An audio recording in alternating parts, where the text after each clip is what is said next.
Hello everyone, आज के session में हम करने वाले हैं about virus, viroids and lichen. आज का जो लेक्चर है वो बायोलॉजिकल क्लासिफिकेशन चैप्टर का लास्ट लेक्चर है। और जैसा कि हमने इस चैप्टर में पहले क्या क्या किया है कि R.H. वाइटेकर साइंटिस्ट थे, उन्होंने 5 किंगडम बताए थे। कौन कौन से थे वो? पहला था मोनेरा, दूसरा था प्रोटिस्टा, तीसरा फंगी और किंगडम प्लांटी और एनिमेलिया भी है, जिसमें से हमने मोनेरा, फंगी और प्रोटिस्टा के बारे में क्या है डिटेल में स्टडी कर लिया है। लेकिन जो किंगडम प्लांटी और एनिमेलिया है उसके बारे में क्या है कि ये जो किंगडम प्लांटी और किंगडम एनिमेलिया चैप्टर है उसके बारे में आगे डिटेल में एक सिंगल चैप्टर बनाया गया है और उसके बारे में डिटेल में वहाँ पर पढ़ेंगे अपने। तो इसलिए इसके बाद अपने जो किंगडम प्लांटी और एनिमेलिया के बाद में जो आपके एनसीईआरटी के अंदर दिया गया है वो है वायरस, वायरॉइड्स एंड लाइकेन्स। तो आज हम वो पढ़ेंगे। तो इसके अंदर क्या है, सबसे पहले अपने पढ़ते हैं वायरस के बारे में कि वायरस क्या होते हैं। सबसे पहले अपने देखते हैं कि वायरस होते हैं वो ऑब्लिगेट पैरासाइट्स होते हैं।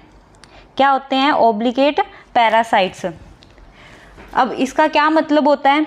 इसका मतलब ये होता है ऑब्लिगेट पैरासाइट के अंदर होता है कि जैसे कि कोई भी ऑर्गेनिज्म है अगर किसी और के ऊपर डिपेंड कर रहा है। सबसे पहले तो पैरासाइट का मतलब पता होना चाहिए कि एक ऑर्गेनिज्म जब दूसरे ऑर्गेनिज्म की बॉडी के अंदर या उस बॉडी के ऊपर रह के अपना क्या है कि फूड गेन करता है तो वो पैरासाइट्स होते हैं। अब इसके अंदर जो वायरस होता है वो भी क्या होता है, एक पैरासाइट है, लेकिन ऑब्लिगेट पैरासाइट। ऑब्लिगेट पैरासाइट मतलब अब जिस ऑर्गेनिज्म के ऊपर ये रहने लग गए ना तो ये उसी पे डिपेंड करेंगे। अगर वो जो पैरासाइट है, होस्ट है जिसके ऊपर ये रह रहे थे, अगर वो मर गया ना, यानी कि वो एग्जिस्ट नहीं कर रहा लाइफ में, तो फिर ये भी क्या है कि इनकी भी डेथ हो जाती है, ये भी एग्जिस्ट नहीं करते हैं, ये डिस्ट्रॉय हो जाते हैं। लेकिन 2 टाइप के होते हैं पैरासाइट, जैसे एक तो ऑब्लिगेट पैरासाइट होता है, एक होता है फैकल्टेटिव पैरासाइट। कौन सा होता है? फैकल्टेटिव।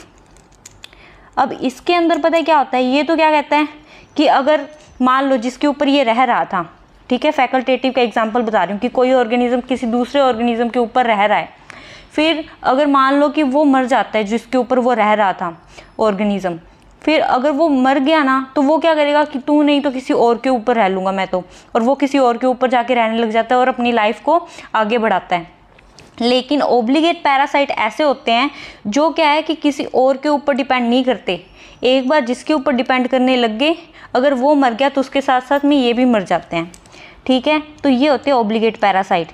तो ये जो वायरस होते हैं वो ऑब्लिगेट पैरासाइट्स होते हैं। अब इसके बाद में अपने ये देखते हैं कि जो R.H. वाइटेकर ने 5 किंगडम दिए थे, लेकिन जो वायरस होता है उनको उन 5 किंगडम के अंदर नहीं रखा था R.H. वाइटेकर ने। अब ऐसा क्यों हुआ था? इसको किंगडम के अंदर क्यों नहीं रखा गया था? अब ऐसा इसलिए हुआ था क्योंकि जो वायरस होते हैं ना वो नॉन सेल्यूलर होते हैं। नॉन सेल्यूलर मतलब कि ये क्या है, सेल से नहीं बने हुए होते। क्योंकि जो किंगडम्स हैं 5 किंगडम, उसमें जो ऑर्गेनिज्म थे वो सेल्यूलर ऑर्गेनिज्म थे, यानी उनकी बॉडी है वो सेल से बनी हुई थी। लेकिन वायरस है वो नॉन सेल्यूलर होते हैं, इसलिए इनको क्या है कि उस 5 किंगडम के अंदर नहीं रखा गया, इनको अलग से मेंशन किया गया, ठीक है। फिर अब इसका दूसरा कैरेक्टरिस्टिक अपने देखते हैं कि वायरस है वो क्या है कि न्यूक्लियो प्रोटीन होते हैं, यानी न्यूक्लियस और प्रोटीन के बने हुए होते हैं। अब इसका मतलब क्या होता है कि जैसे कि इसकी आउटर कवरिंग होती है वायरस की, वो तो प्रोटीन की बनी हुई होती है और इसके अंदर जो जेनेटिक मटेरियल प्रेजेंट होता है, इसलिए इसको न्यूक्लियो प्रोटीन कहा गया है, ठीक है। फिर उसके बाद में तीसरा कैरेक्टर इसका क्या आता है कि these are not classified in 5 kingdom. जैसा कि मैंने आपको बताया कि इनको 5 किंगडम की क्लासिफिकेशन के अंदर नहीं रखा गया है।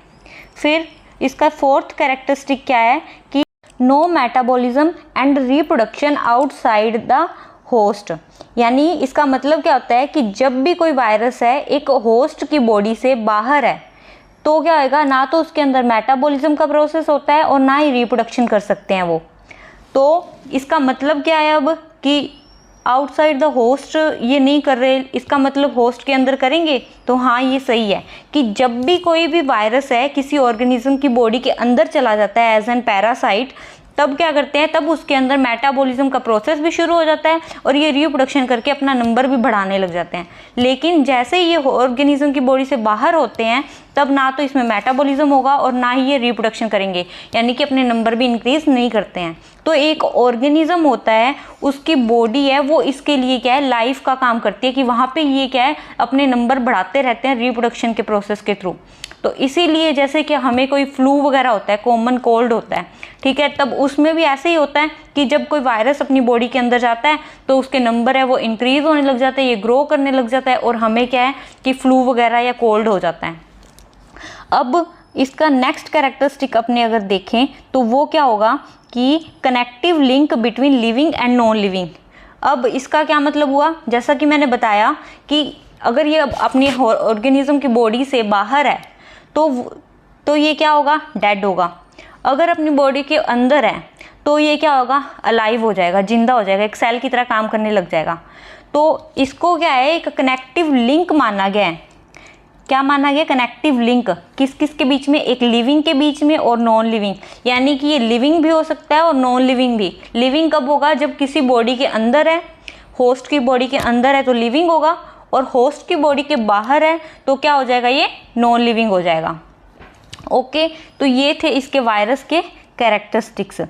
अगर अब आपने आगे देखते हैं इसके जो डायग्राम दिया हुआ है, एनसीईआरटी के अंदर आपका ये डायग्राम दिया हुआ है, ठीक है। तो ये क्या दिया हुआ है, किस किस का डायग्राम है, तंबाकू मोज़ेक वायरस का और बैक्टीरियोफेज का डायग्राम दिया हुआ है ये। अब इसके अंदर क्या है कि ये आपको तभी समझ में आएगा वैसे कि जब अपने इसको और आगे डिटेल में पढ़ेंगे, फिर मैं आपको ये समझाऊंगी क्या है। वैसे एक ऊपर से बताऊं तो जैसे कि ये इसके अंदर ये आरएनए बताया हुआ है इसका, और ये इसके कैप्सिड हैं, यानी कि वायरस की स्ट्रक्चर बताई हुई है कि ये क्या, छोटे छोटे कैप्सिड से मिलके बना हुआ होता है, यानी कैप्सिड से मिलके बनता है, छोटे छोटे कैप्सोमियर मिलके कैप्सिड बनाते हैं। और इसमें जैसे मैंने बताया था न्यूक्लियो प्रोटीन है, तो या न्यूक्लियस यानी जेनेटिक मटेरियल, और जेनेटिक मटेरियल है इसके अंदर आरएनए प्रेजेंट है। फिर बैक्टीरियोफेज की स्ट्रक्चर बताई है। अब बैक्टीरियोफेज, उसके लिए सबसे पहले तो हमें ये पता होना चाहिए बैक्टीरियोफेज होता क्या है। तो बैक्टीरियोफेज के बारे में, जैसे कि इसका ये तो स्ट्रक्चर है, ये बहुत इंपॉर्टेंट स्ट्रक्चर है, क्योंकि इसकी नेमिंग ही पूछ लेते एग्जाम के अंदर, कैसे का ऐसा डायग्राम दे देंगे और उसमें जैसे अपने को लेबल करने के लिए कह देंगे कि इसका नाम बताओ, ये क्या है, ये क्या है। जैसे अब ये ऊपर वाला हेड पार्ट है, फिर इसके बाद में नीचे कॉलर पार्ट है, फिर ये शीथ है इसकी, फिर ये इसके क्या है, टेल फाइबर्स हैं। फिर उसके बाद में अब अपने बिल्कुल एनसीईआरटी की आपकी लाइन्स है जो कि मैं आपको पढ़ाने वाली हूँ। तो इसके अंदर सबसे पहले अपने देखते हैं कि all of us who are suffered the ill effect of common cold, यानी कि अब जैसे मैंने आपको बताया था कि हमें जो कॉमन कोल्ड होता है, फ्लू होता है, तो यानी जो इंसान है कॉमन कोल्ड से सफ़र कर रहे होते हैं, ठीक है, no what effects viruses can have on us even if we do not associate it with our condition, यानी जो लोग हैं कॉमन कोल्ड से सफ़र करते हैं उनको पता लगता है कि वायरस का इफ़ेक्ट है वो क्या हो सकता है, और इसको अपनी डेली लाइफ के साथ में एसोसिएट भी कर सकते हैं अपने। Viruses did not find a place in the classification, जैसा कि मैंने आपको बताया था कि जो RH व्हाइटेकर थे उन्होंने 5 किंगडम क्लासिफिकेशन दिया था, उसके अंदर इनको प्लेस नहीं दिया था। यही चीज़ बताई हुई है कि वायरसेस को क्लासिफिकेशन के अंदर कोई भी जगह नहीं दी गई थी, since they are not considered the truly living. और क्यों नहीं दी गई थी, क्योंकि उनको ट्रूली लिविंग कंसीडर नहीं किया गया था, क्योंकि वो कनेक्टिव लिंक होते हैं लिविंग और नॉन लिविंग के बीच में। If we understand living as those organisms that have a cell structure, और ऐसा क्यों हुआ था कि उनको लिविंग क्यों नहीं कंसीडर किया था, क्योंकि जो लिविंग ऑर्गेनिज्म होते हैं उनकी जो स्ट्रक्चर होती है, उनकी बॉडी होती है, वो सेल्यूलर होती है, ठीक है। The viruses are non cellular, लेकिन जो वायरस होते हैं वो नॉन सेल्यूलर ऑर्गेनिजम्स हैं that are characterized by having inert crystalline structure, यानी कि जो क्या होते हैं, ये वायरस होते हैं ना, वो क्या होते हैं, इनएक्टिव क्रिस्टल लाइक स्ट्रक्चर होती है, ठीक है, आउटसाइड द लिविंग सेल। अगर लिविंग सेल के बाहर प्रेजेंट है तो एक क्रिस्टल लाइक इनर्ट यानी इनएक्टिव स्ट्रक्चर होती है ये जो वायरस होती है। इसलिए इनको क्या है, किसी भी किंगडम के अंदर नहीं रखा गया था, क्योंकि ये नॉन सेल्यूलर होते हैं और किसी भी ऑर्गेनिज्म की बॉडी से बाहर हैं तो ये क्या है कि क्रिस्टल लाइक स्ट्रक्चर की फॉर्म में प्रेजेंट होते हैं। फिर once they infect a cell, अगर एक बार ये किसी भी सेल को इन्फेक्ट कर देते हैं, they take over the machinery of the host cell to replicate themselves, यानी कि जब भी ये क्या है किसी और बॉडी की ऑर्गेनिज्म के बॉडी के अंदर एंटर कर जाते हैं, फिर ये क्या करते हैं उस बॉडी को खुद ही कंट्रोल करने लग जाते हैं और उनकी बॉडी के अंदर रेप्लिकेशन कर करके, रेप्लिकेशन का मतलब खुद की जैसी कॉपी बनाना, कि एक वायरस प्रेजेंट है उससे और वायरस बनाते रहेंगे, ठीक है, अपने नंबर बढ़ाते रहते हैं इस तरीके से। फिर क्या करेंगे कि किलिंग दी होस्ट, और जो होस्ट जिसके अंदर ये प्रेजेंट हैं उसको क्या है कि मारने के लिए यानी कि एक्टिविटी शुरू कर देते हैं। Would you call the virus living और नॉन लिविंग, अब आप क्या कहोगे कि ये लिविंग होंगे या नॉन लिविंग, तो ये क्या होते हैं कनेक्टिव लिंक होते हैं लिविंग और नॉन लिविंग के बीच में, ठीक है। फिर उसके बाद में अपने देखते हैं कि वायरस की डिस्कवरी के बारे में किसने बताया था और क्या क्या बताया था।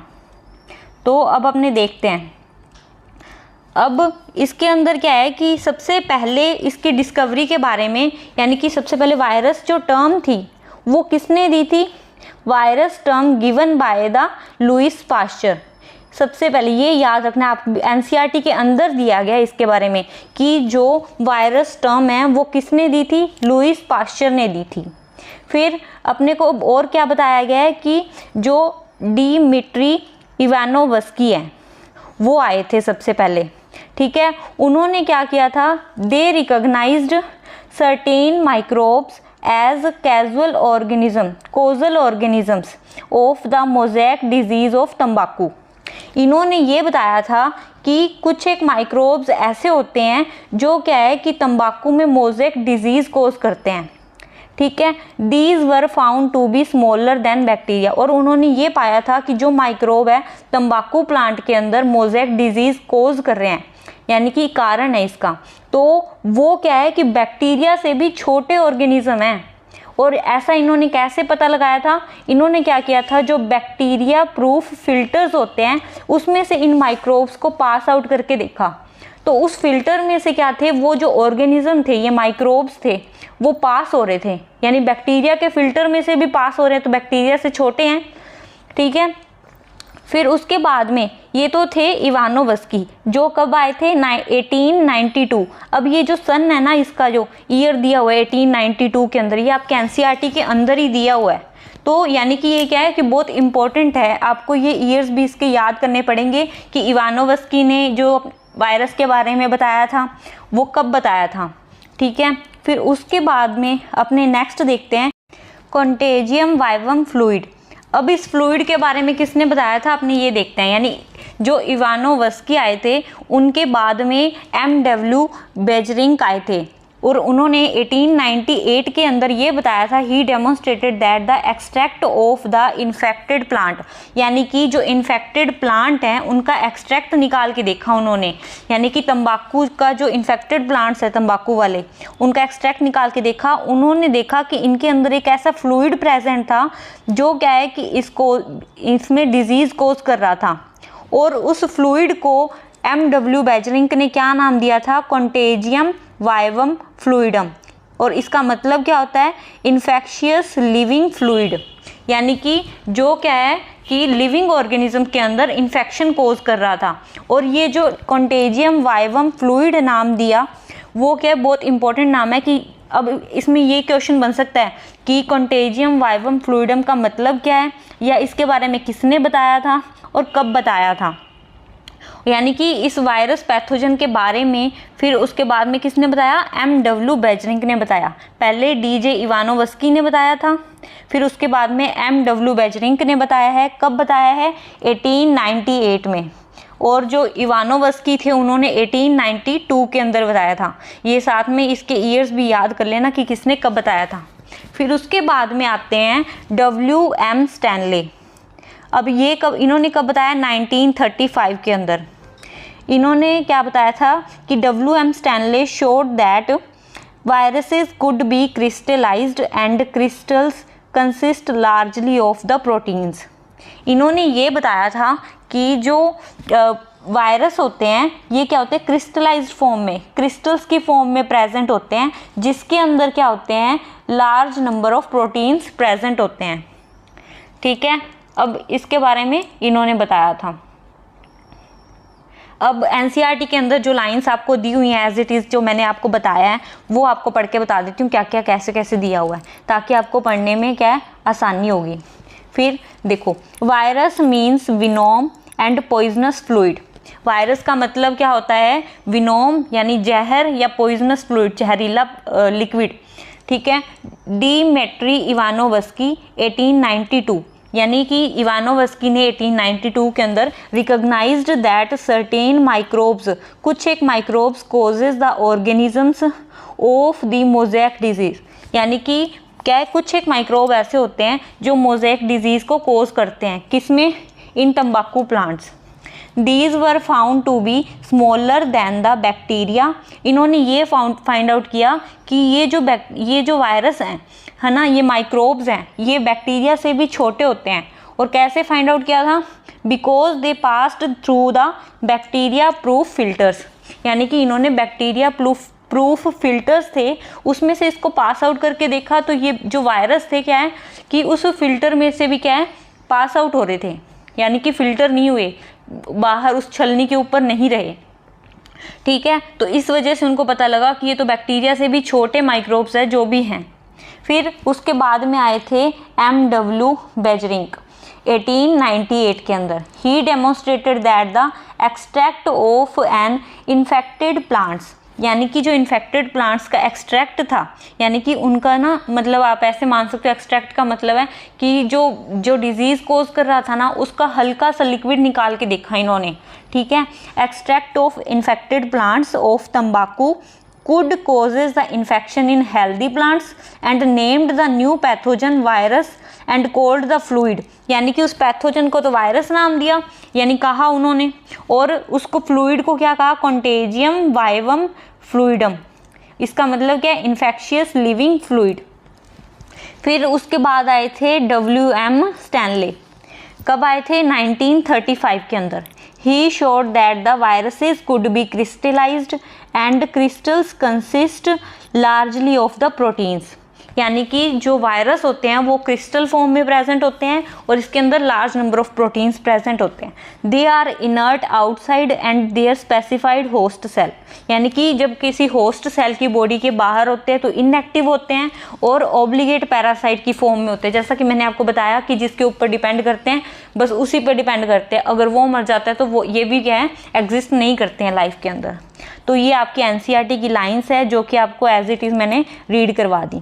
फिर उसके बाद में अपने नेक्स्ट पढ़ते हैं कि इसका जेनेटिक मटेरियल के बारे में, कि वायरस का जेनेटिक मटेरियल क्या क्या हो सकता है। ठीक है, तो सबसे पहले अपने इसमें देखेंगे कि viruses that infect the plants. अब इसके अंदर अपने देखते हैं कि जो वायरस है प्लांट्स को इन्फेक्ट करते हैं उनके अंदर जेनेटिक मटेरियल है वो क्या हो सकता है, सिंगल स्ट्रैंडेड RNA। उनके अंदर जो जेनेटिक मटेरियल क्या होगा, सिंगल स्ट्रैंडेड RNA होगा प्लांट्स के अंदर। और जो वायरस एनिमल्स को डिजीज़ कोज करते हैं, ठीक है, उसके अंदर जेनेटिक मटेरियल क्या हो सकता है, उसके अंदर या तो सिंगल डबल स्ट्रैंडेड RNA, या तो क्या होगा, सिंगल स्ट्रैंडेड RNA प्रेजेंट होगा उसके अंदर, ठीक है, या फिर डबल स्ट्रैंडेड RNA प्रेजेंट हो सकता है, और या फिर डबल स्ट्रैंडेड DNA प्रेजेंट होगा इसमें। ठीक है, क्या होगा, डबल स्ट्रैंडेड DNA। यानी कि अब इसका मतलब पता है क्या है कि ऐसा नहीं है कि उसके अंदर RNA भी है और DNA दोनों एक साथ प्रेजेंट है, ऐसा नहीं होगा। या तो उसके अंदर अकेला RNA प्रेजेंट होगा या फिर DNA प्रेजेंट होता है। ठीक है, अब प्लांट्स के अंदर तो सिंगल स्ट्रैंडेड RNA ही होता है हमेशा, और एनिमल्स होते हैं ना उसके अंदर सिंगल स्ट्रैंडेड RNA भी हो सकता है, या डबल स्ट्रैंडेड RNA भी हो सकता है, या फिर डबल स्ट्रैंडेड DNA प्रेजेंट होगा। फिर उसके बाद में अपने नेक्स्ट लाइंस देखते हैं कि नो वायरस कंटेन बोथ, यानी कि जो कि वायरस है दोनों उसके अंदर के दोनों चीज़ें प्रेजेंट नहीं होती कभी भी, कि दोनों RNA भी प्रेजेंट हो और DNA दोनों एक साथ प्रेजेंट नहीं होंगे। A virus is a nucleoprotein and the genetic material is infectious. अब एक वायरस होता है ना, वो एक न्यूक्लियोप्रोटीन होता है। न्यूक्लियोप्रोटीन मतलब इसके अंदर क्या होगा कि न्यूक्लिक एसिड प्रेजेंट होगा एक तो, और एक प्रोटीन प्रेजेंट होगा। अब न्यूक्लिक एसिड के अंदर क्या आ जाएंगे, या तो आरएनए आ जाएगा या फिर डीएनए आ जाएगा, और प्रोटीन यानी इसकी जो कवरिंग होती है वो प्रोटीन की होती है, तो इसलिए इसको न्यूक्लियोप्रोटीन कहा गया है। ठीक है, nucleoprotein and genetic material is infectious, और ये दोनों चीज़ें होती हैं वो क्या होती हैं, इन्फेक्शियस होती हैं। फिर उसके बाद में ये तो था आपका वायरस के बारे में। ठीक है, फिर उसके बाद में अपने पढ़ते हैं कि व्हाट आर द वायरॉइड्स। अब वायरॉइड्स क्या होते हैं उसके बारे में अपने देखेंगे।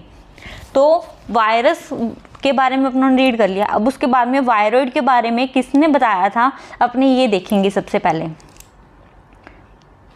तो सबसे पहले अपने देखते हैं कि वायरॉइड इन 1971 के अंदर T.O. Dinner discovered the new infectious agent, यानी कि T.O. डीनर थे जिन्होंने एक नया इन्फेक्शियस एजेंट है उसको डिस्कवर किया था। That was smaller than viruses. जैसा कि हमने रीड किया था कि वायरस होते हैं वो बैक्टीरिया से छोटे होते हैं, और जो ये वायरॉइड्स होते हैं ना वो वायरस से भी छोटे होते हैं। And caused the potato spindle tuber disease, और ये क्या करते हैं कि पोटैटो स्पिंडल ट्यूबर डिजीज़ भी कोज करते हैं। It was found to be a free RNA, it lack the protein coat that is found in virus. अब क्या है, it was found to be a free RNA, यानी कि इसके अंदर क्या है, फ्री आरएनए प्रेजेंट होता है, और प्रोटीन है वो एब्सेंट होता है, इसके अंदर प्रोटीन कोट नहीं पाया जाता। ठीक है, जो कि वायरस के अंदर पाया जाता है। हैंस द नेम्ड वायरॉइड, इसलिए इसका नाम है वो वायरॉइड रखा गया। The RNA of the viroid was of low molecular weight, और जो आरएनए था ना वायरॉइड का वो क्या है, इसका जो मॉलिक्यूलर वेट था वो भी क्या था, कम था। तो ये था वायरॉइड के बारे में। फिर उसके बाद में अपने देखते हैं that what are the prions. Prions क्या होते हैं, तो prions in modern medicine certain infectious neurological diseases were found to be transmitted by an agent consisting of abnormally folded proteins। यानी कि मॉडर्न मेडिसिन के अंदर ये फाइंड आउट किया गया कि certain infectious neurological diseases were found to be, कि कुछ एक न्यूरोलॉजिकल डिजीज यानी कि प्रियॉन होते हैं वो क्या कोज करते हैं, न्यूरोलॉजिकल डिजीजेस कोज करते हैं। They were found to be transmitted by an agent, और ये जो न्यूरोलॉजिकल डिजीजेज है वो कौन से एजेंट के थ्रू ट्रांसमिट हो रही थी, they consisting of abnormally folded proteins. यानी कि ये पाया गया था कि जो न्यूरोलॉजिकल डिजीजेज थी वो एक ऐसे एजेंट से ट्रांसमिट हो रही थी जिसके अंदर क्या है, एबनॉर्मली फोल्डेड, यानी कि प्रोटीन है ना वो इस तरीके से एबनॉर्मल वे में फोल्डेड होता है। ठीक है, ऐसे प्रोटीन फोल्डेड एजेंट की वजह से एक दूसरे में ट्रांसमिट हो रही थी। These agents were called prions, और इन एजेंट्स को क्या कहा गया था, इन एजेंट्स को प्रियॉन कहा गया था। ठीक है, the most notable disease caused by prions. अब सबसे ज़्यादा जो डिजीज़ नोट की गई प्रियॉन्स की वजह से आर बोविन स्पॉन्जीफॉर्म एनसिफेलोपैथी। क्या नाम है इसका, bovine spongiform encephalopathy BSE, which commonly called the mad cow disease, जो क्या है नॉर्मली मैड काउ डिजीज़ कही जाती है। अब ये नाम बहुत इंपॉर्टेंट है कि अपने ये इसमें ये क्वेश्चन पूछा जा सकता है कि प्रियॉन्स की वजह से कौन सी डिजीज़ कोज की जाती है, कि कौन सी डिजीज़ होती है, तो बोविन स्पॉन्जीफॉर्म एनसिफेलोपैथी, जिसको कॉमनली मैड काउ डिजीज़ कहते हैं। प्रीवियस ईयर में ये क्वेश्चन पूछा हुआ भी है कि मैड काउ डिजीज़ क्या होती है और किसकी वजह से होती है, तो ये बोविन स्पॉन्जीफॉर्म एनसिफेलोपैथी का कॉमन नेम है और ये प्रियॉन्स की वजह से ही होती है। ठीक है, in cattle and it's analogous variant CR Jacob disease in the human. ठीक है। और मैड काउ डिजीज़ है commonly called mad cow disease in the kettles, kettles के अंदर इसको क्या कहा गया है, मैड काउ डिजीज़ कहा गया है। एंड इट्स एनालोगस वेरिएंट, ये क्या होती है, एनालोगस वेरिएंट होती है किसके, CR जैकोब डिजीज़ के। अब ह्यूमंस के अंदर तो ये CR जैकोब डिजीज़ के क्या है, एनालोगस यानी उसके जैसी है, लेकिन कैटल्स के अंदर मैड काउ डिजीज़ के जैसी। यानी कि सबसे मेन नाम क्या याद रखना है अपने को, वो है BSE। क्या नाम है, BSE, बोविन स्पॉन्जिफॉर्म एनसेफेलोपैथी। ठीक है। अब ये कॉमनली कॉल्ड क्या है कि इसको क्या है कि कॉमनली मैड काउ डिजीज़ कहा जाता है। अब इसको यहाँ लिख देती हूँ मैं कि BSE है, बोविन स्पॉन्जिफॉर्म एनसेफेलोपैथी, जो क्या है कि मैड काउ डिजीज़ कही जाएगी, मैड काउ डिजीज़। पर ये किसके अंदर होगी, काउ नाम आ रहा है तो फिर अपने कह सकते हैं ये क्या है, कैटल्स के अंदर होती है। ठीक है। फिर उसके बाद में ह्यूमंस के अंदर ये किसके जैसी मानी जाती है, CR जैकोब डिजीज़। ठीक है। CJD, ये इसकी शॉर्ट फॉर्म दे देंगे कि CJD की फुल फॉर्म बताओ, या फिर BSE की फुल फॉर्म बताओ क्या होती है, तो बोविन स्पॉन्जिफॉर्म एनसेफेलोपैथी। CJD की होती है CR जैकोब डिजीज़। ठीक है, जो कि ह्यूमंस के अंदर होती है और कैटल्स के अंदर मैड काउ डिजीज़ होती है। ठीक है। आई होप कि आपको ये सब समझ में आ गया होगा।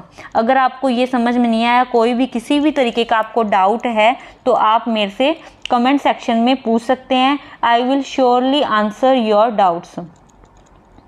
ओके। और आप ये ज़रूर बताना कि आपको ये वीडियो है वो कैसी लगी। फिर उसके बाद में नेक्स्ट जो लास्ट पॉइंट रह जाता है वो है लाइकेन।